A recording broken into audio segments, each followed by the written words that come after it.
Well, hello, hello, hello. I'm Jane Hogan, the Wellness Engineer. Welcome to Wellness by Design today. This is the last show of 2022.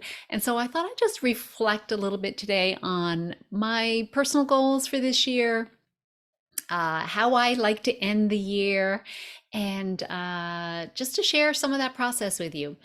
So, I had some interesting personal goals this year, and maybe if you've been watching, you've seen some of these, heard me talking about some of these.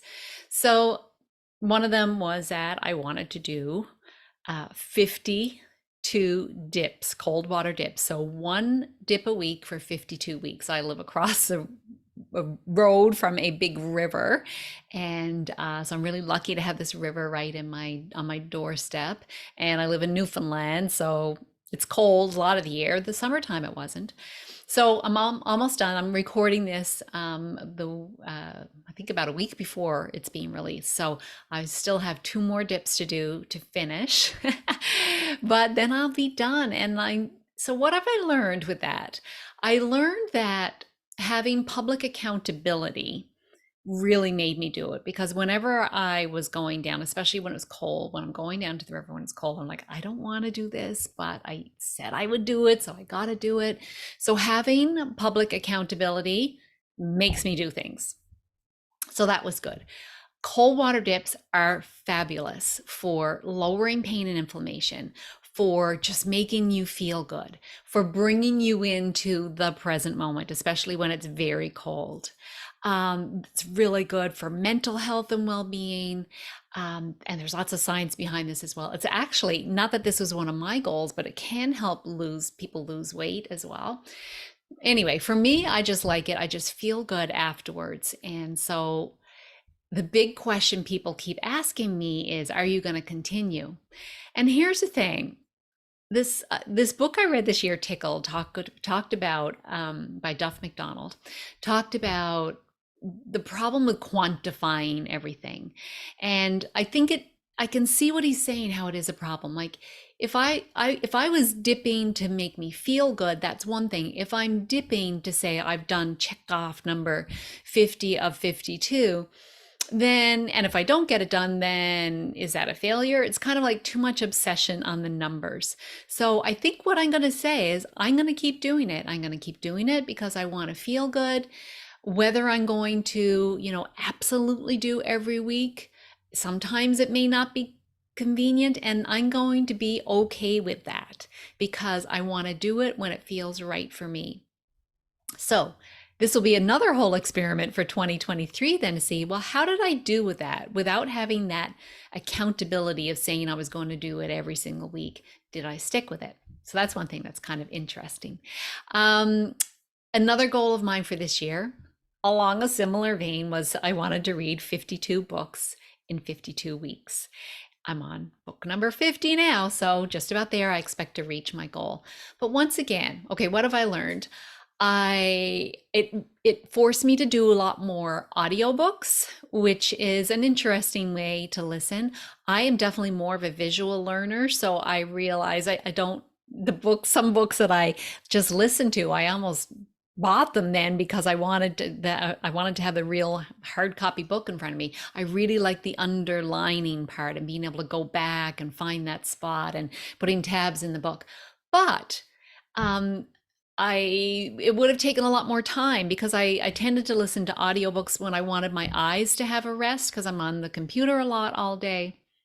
So late at night, or if I woke up early in the morning, I didn't want to be looking at a screen right away, then I would listen to my audiobooks. And so that really helped me reach my goal. There are so many great audiobooks. I found out the library has a ton of audiobooks, just my local library. I became a member of Audible, so I was getting books on there, and there's some free ones on there. I think for me, I prefer to listen to more fiction type of books on as an audiobook, and then have the nonfiction ones that I want to like underline and write down everything be more of my hard copy books. Now, the other thing is, coming back to the numbers and quantifying, okay, so I wanted to do 52 books in 52 weeks. But what if I had only done 48? I would have felt like, because I'm doing this quantification, it would have felt like a bit of a failure. So I think it's probably for me not the best to just like quantify it. But what I've done through this process, the same with the dipping and with the reading, is that it's created a new habit in me. So maybe it was good to have the 52 and 52 as a way of establishing a new habit, of having that public accountability, which made me establish the habit. But now I've established the habit. I've established the habit of doing cold dips. I've established the habit of reading a lot, and I want to continue those habits, but I want to take the focus off the numbers and really just be in the moment. If I'm reading a book that's a 12-hour book to read versus a 4-hour book to read, I still want to feel good about reading that 12-hour book. So that's interesting. And let me see. The other goal I had this year was I was going to go 365 days with no alcohol.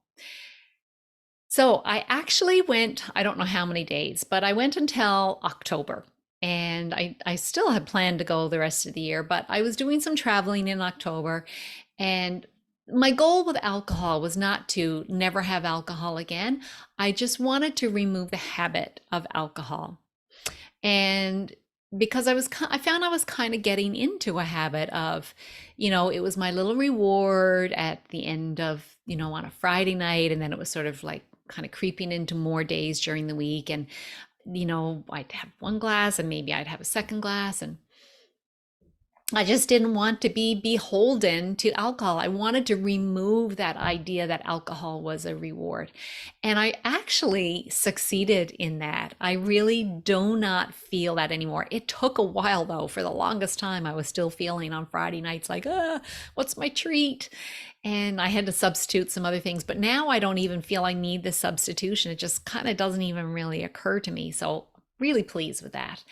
And so I was mentioned I got to October. So what happened in October? I was visiting family, and my cousin had a membership to a winery and wanted to take me there.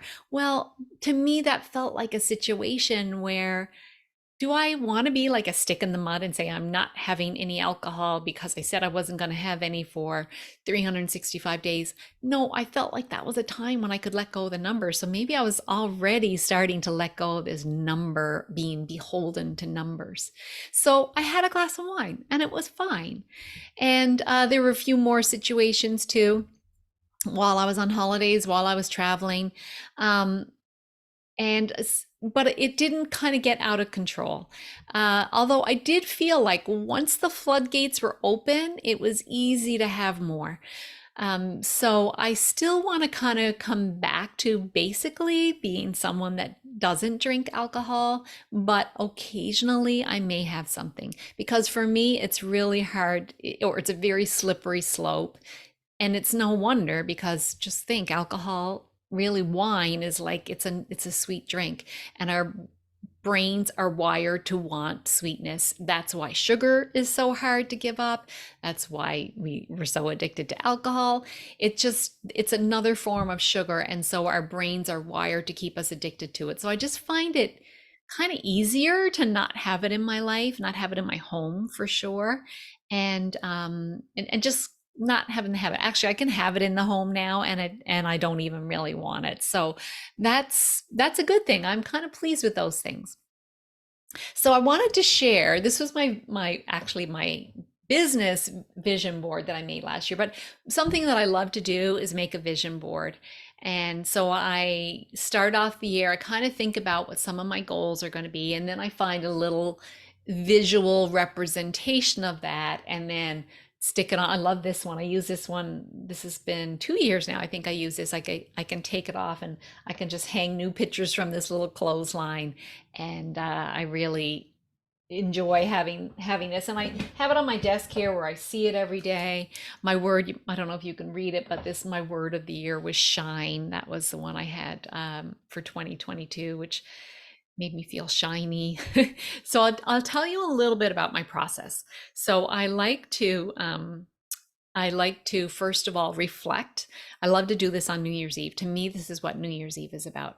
I like to reflect on the last year and really look back and say, what were my wins for this year? Where did I really grow this year? And in what ways did I hold myself back from growing? So I'm also looking at, not to come down hard on myself, but just to kind of shine a light on where I might have been holding myself back, because I don't want to hold myself back, right? I do want to grow.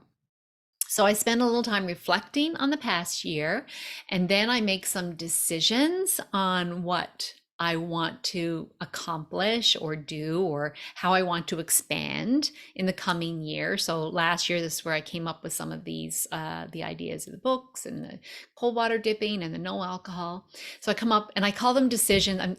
Earlier, I did refer to them as goals, but I like the idea of calling them decisions rather than goals, because it's a decision that I'm making. It feels much more within my control, right? And much more like it's there's consciousness there when I make a decision. So I like to make a decision, and then like to write down a letter where I congratulate myself on meeting those decisions that I made. So then I seal up the letter, and then I open the letter on New Year's Eve. So this is actually the letter I wrote to myself.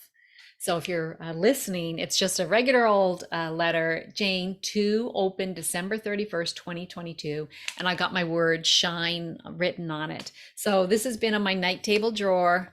On New Year's Eve, I will be opening this up and reading my congratulatory letter on my goals for this year. And I don't even remember what I wrote in that letter now. I know I've been doing this for a few years now, and I know that I weep when I read my letter to myself. And I always write it in a beautiful, loving way.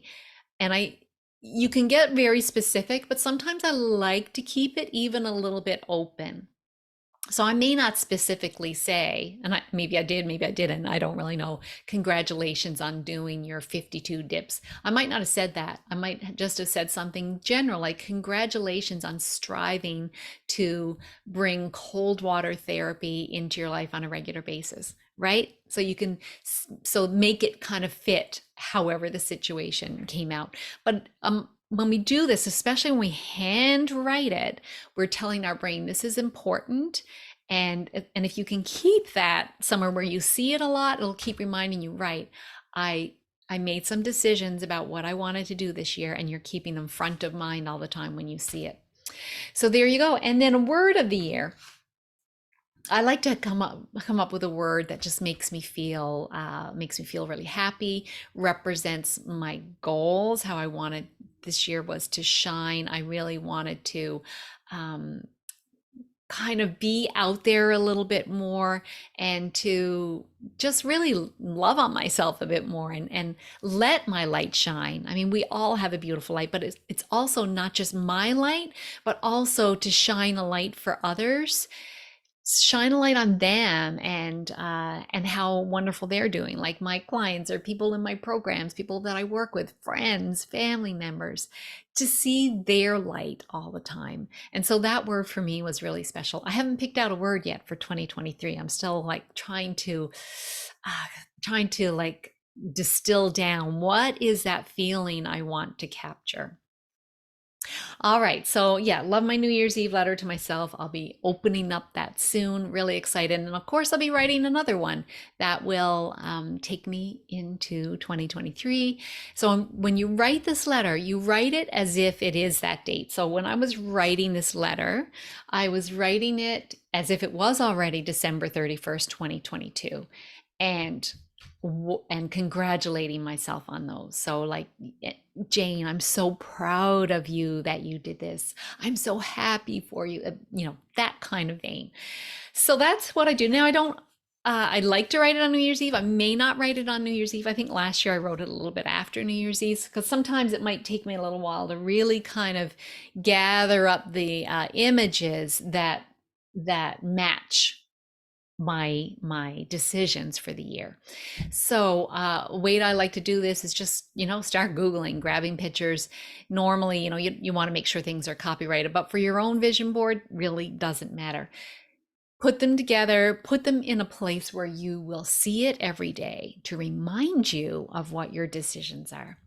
So, if you would like to join me in a visioning workshop, I'm doing a workshop on January 7th, Saturday, January 7th. What time?